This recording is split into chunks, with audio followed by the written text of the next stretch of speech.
جو لوگ اللہ پر ایمان لائیں، کہیں کہ ہمارا رب اللہ ہے، پھر اس پر جم جائیں، ان پر فرشتوں کا نزول ہوتا ہے، نہ کوئی غم کرو نہ خوف، خوشیاں مناؤ جنت کی جس کا تم سے وعدہ کیا گیا تھا۔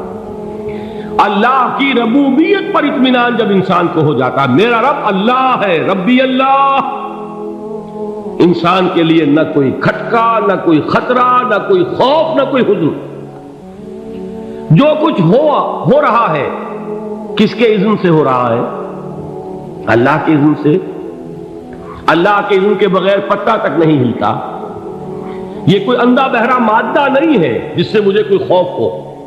اندھا بھینسا چلا آ رہا ہو اس سے تو ڈرنے کا ہر انسان کو ڈرنا چاہیے، نہ معلوم کس کو ٹکر مار دے، لیکن نہیں، اس کائنات کو چلانے والا ایک سمیع و بصیر خدا ہے، وہ جو میرا دوست ہے، میرا ولی ہے۔ اللہ ولی الذین آمنوا یخرجہم من الظلمات الی النور۔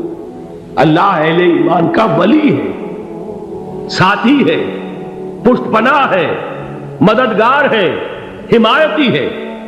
بتائیے جسے یقین ہو جائے کہ اللہ میرا مددگار، اللہ میرا محافظ، اللہ میرا پشت پناہ، اللہ میرا حمایتی، اس کے لیے کوئی خوف ہوگا؟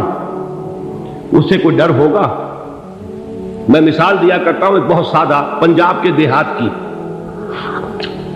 تو بڑا چودھری ہے اور کوئی غریب کسان ہے۔ اس غریب کسان کے جانوروں کو ہر وقت اندیشہ ہوگا چوری کا، کوئی میری بھینس کھول کر نہ لے جائے، کوئی میرا بیل کھول کر نہ لے جائے۔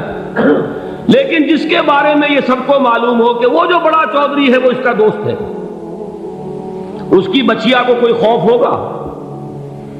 اس کی بھینس پر کوئی ہاتھ ڈالے گا؟ اسے کوئی اندیشہ ہوگا؟ نہیں۔ کیوں؟ کہ وہ بڑا چودھری، بڑا اس کا یہاں کا سردار، جاگیردار، سب کو معلوم ہے وہ میرا دوست ہے، کوئی میرے خلاف اقدام نہیں کر سکتا۔ اس دنیا میں یہ چھوٹی سی بات اگر آپ کے دلی اطمینان اور سکون کا باعث بن سکتی ہے تو ذرا تصور کیجئے۔ میں لفظ تصور استعمال کروں گا صرف اس لیے کہ اس کا ہم جس کو کہتے ہیں ادراک اور شعور کر نہیں سکتے، اگر کے ساتھ کر سکتے۔ اگر یقین ہو کہ اللہ میرا مددگار اور یقین ہو کہ اللہ ہر آن میرے ساتھ ہے، پھر کوئی خوف؟ کس کا خوف؟ کوئی شے اللہ سے بالا تر ہے؟ کوئی قوت اس سے زیادہ طاقتور ہے؟ کوئی اس کے ارادے کو بدلنے والا ہے؟ کوئی اس کی مشیت کے آڑے آنے والا ہے؟ یہی بات ہے جو حضور نے فرمائی۔ یہ ایمان کا حاصل ہے لب لباب،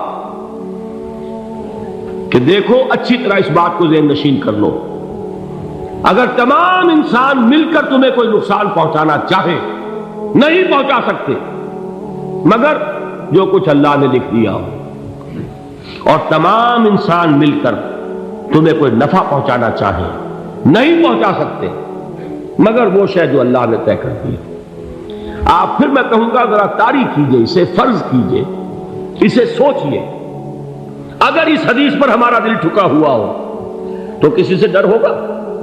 یہ مجھے نقصان نہ پہنچا دے، یہ میری رپورٹ خراب نہ کر دے، یہ میری انکریمنٹ نہ رکوا دے، یہ میرا یہ نہ بگاڑ دے، یہ میرے یہ نقصان نہ پہنچا دے۔ اس کا ڈر، اس کا ڈر، اس کا خوف، اس کی خوشامد، اس کے لیے جا کر طرح طرح سے اپنی عزت نفس کو ذلیل کروانا اس کے سامنے، یہ سب کچھ کیوں کرتا ہے انسان؟ جب سمجھتا ہے کہ اس کے ہاتھ میں میرا کوئی نفع ہے، اس کے ہاتھ میں میرے لیے کوئی ضرر ہے، یہ مجھے کوئی غضب پہنچا سکتا ہے، یہ مجھے کوئی نقصان پہنچا سکتا ہے، یہ میرا کوئی کام بنا سکتا ہے، یہ میری کوئی ضرورت پوری کر سکتا ہے، اسی کا نام شرک ہے۔ جہاں آپ نے یہ سمجھا کہ غیر اللہ کے اندر کوئی طاقت موجود ہے، وہی شرک ہے۔ بتوں سے تجھ کو امیدیں، خدا سے نومیدی، مجھے بتا تو صحیح اور کافری کیا ہے؟